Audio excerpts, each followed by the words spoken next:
Hello guys, ang magandang araw sa ating lahat at salamat po sa Panginoon sa isang araw na naman sa ating buhay. At yan naman ang ating nanay, pagang gumigising niya na nakapagluto na nga at nakapagsaing. Napansin niya na makulimlim ang panahon ngayon. At tuhoyin niya, makulimlim nga, baka nga mamaya umulan.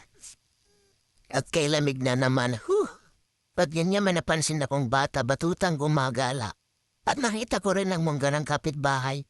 Wala pang bunga at sana magkaroon na ng bunga dahil para makalibre ang aming lola ng ulam. Dahil paborito nga niya guys ang mangga na ulam. Lahat ng prutas, lahat ng klaseng prutas. Yan, paborito na yan ng ulam. At bigla may nagpaalala sa akin na malapit na palang Valentine's Day. Hayaan mo natin yan. Dahil wala tayong pang-date. Kulat tayong pera sa ngayon. At sana ay marami pang mulaklak para makalibre sa Valentine's. At yun nga, punta na lang tayo ng palengke. Dito nga tayo dumaan guys kasi maraming aso dun. Marami rin pala dito at meron nga. Nakpo, mukhang nag-iisip na talaga yung isa dyan. At wag naman sana. Yari, huwag kang kikilos ng masama at may hawak nga ako. Nakabidyo nga ako at huwag kang kikilos ng masama at huwag kang mga agat dahil may ebidensya ako pag sinubukan mo kaya wag na lang. At dito na tayo guys sa palengke. At itingin-tingin nga muna tayo kung anong pwedeng mabili natin dito. Naku, marami rin bantayo. Marami rin checkpoint. Pagala-gala at yan nga naita ko nga dito kay ate. Marami siyang baba ng mga gulay at saging. At napansin ko nga, upo pala yan.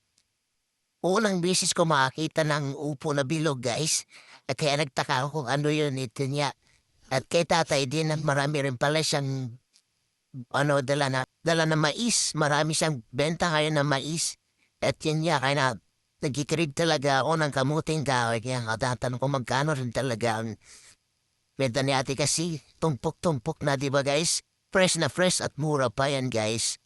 Kaya habang nagtatanong kay ate tinatawag po ni tatay, naalok sa akin ang mga mais niya dahil marami raw siyang dalang mais na galing sa bundok. At suki ko yan sa gulay yan si tatay. Damang-dama ko pa rin ang gutom kaya ito na pabili na naman ako ng gatanin kaya ate mga banana gyok. At turun, nagugutom na talaga ako at naisip ko na lang bumili na lang kami ng lutong ulam dito kay nanay. Dito kay nanay yan napakasarap ang mga ulam niya. Lutong bahay talaga literal at sulit ang 60 pesos mo dyan kay nanay. Marami siyang pagpipilian dyan ng mga ulam. At yun nga dahil sa binabalik-balikan, hindi na nga ako makasingit dahil marami nang nauna sa akin. At kaya pupili na ako ng mga ulam niya. At ito na nga guys, nakabili na nga tayo. Kasi hindi ko na talaga kaya magluto at gutom na ako. Thank you for watching guys!